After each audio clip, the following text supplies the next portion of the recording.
दिसंबर के पहले हफ्ते में रेलवे कर्मचारी संगठनों का चुनाव होना है। इसको लेकर रायगढ़ रेलवे परिक्षेत्र में भी जबरदस्त सरगर्मी देखने को मिल रही है। चूंकि यह चुनाव 11 साल के बाद हो रहा है, लिहाजा इस चुनाव को लेकर रेलवे कर्मचारी संगठनों में खासा उत्साह देखने को मिल रहा है।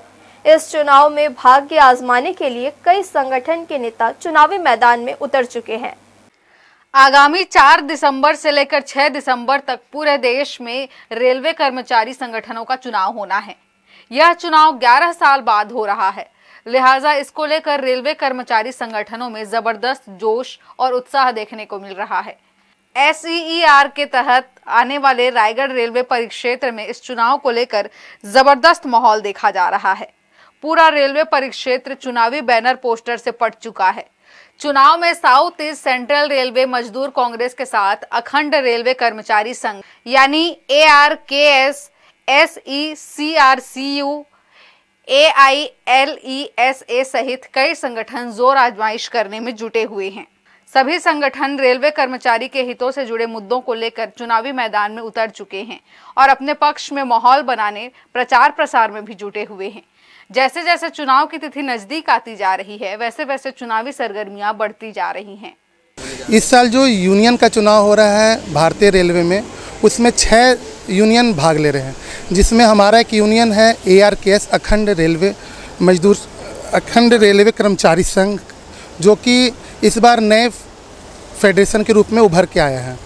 इसमें हमारे जो राष्ट्रीय तौर पर ओल्ड पेंशन्स के लिए विजय कुमार बंधु जी जो लड़ाई कर रहे हैं, हमारे एक ईमानदार कर्मचारियों की बुजुर्ग होने पर, रिटायरमेंट होने पर जो पेंशन की लड़ाई लड़ रहे हैं कि ओल्ड पेंशन के लिए, उन्हीं को ध्यान में रखते हुए हमारे IREF के द्वारा गठबंधन किया गया है।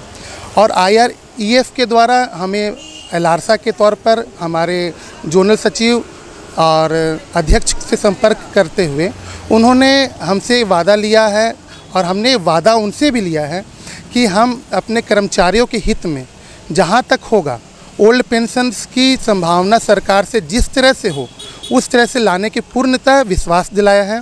और इसी विश्वास के साथ हमारे भारतीय रेल में जो अभी फ़िलहाल ऑल इंडिया लोको रनिंग स्टाफ एसोसिएशन यानी एलारसा, ऑल इंडिया गार्ड काउंसिल यानी कि जो गार्ड का एक यूनियन है वो, और south east central railway trackman association, जो कि वर्षों से ये जो अभी वर्तमान फेडरेशन काम कर रहे हैं, उन्होंने ट्रैकमैन और गैंगमैन का ऐसा शोषण किया है कि आप एक विचारधारा समझिए कि अगर भारतीय रेल में ग्रुप डी के प्रमोशन एग्ज़ाम का उनको बेनिफिट तक नहीं मिलता है। यहाँ तक कि भारतीय रेल जिस 2 पटरी पर चलती है उनका मेंटेन करने का पूरा जिम्मेवारी ट्रैकमैन उन लोगों का है, लेकिन उनके साथ रेलवे ने ऐसे दुर्व्यवहार किया है। वो ये जो फिलहाल में फेडरेशन अभी काम कर रहे हैं, इनका सब देन है।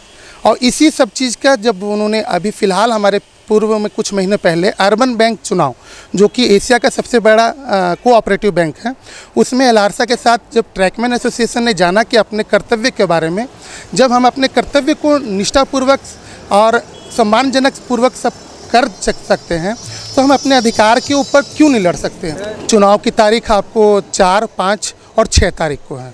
अभी इस बार 4, 5, 6 दिसंबर को रेलवे में, पूरे भारतीय रेल में चुनाव हो रहा है मान्यता प्राप्त यूनियन के लिए, जो कि 11 साल बाद इस बार हो रहा है। बहुत विलम्ब में हुआ है और ये चुनाव में पूरे रेलवे स्टाफ का आक्रोश है कि उनकी बहुत सी समस्याएं हैं ओल्ड पेंशन को लेके और स्टाफ की कमी को लेके, वर्किंग फील्ड में जो समस्याएं आ रही हैं, तो स्टाफ चाहता था कि जो मान्यता प्राप्त यूनियन है वो उन समस्याओं को प्रशासन के सामने रखें, लेकिन उसमें वो फेल हुए हैं।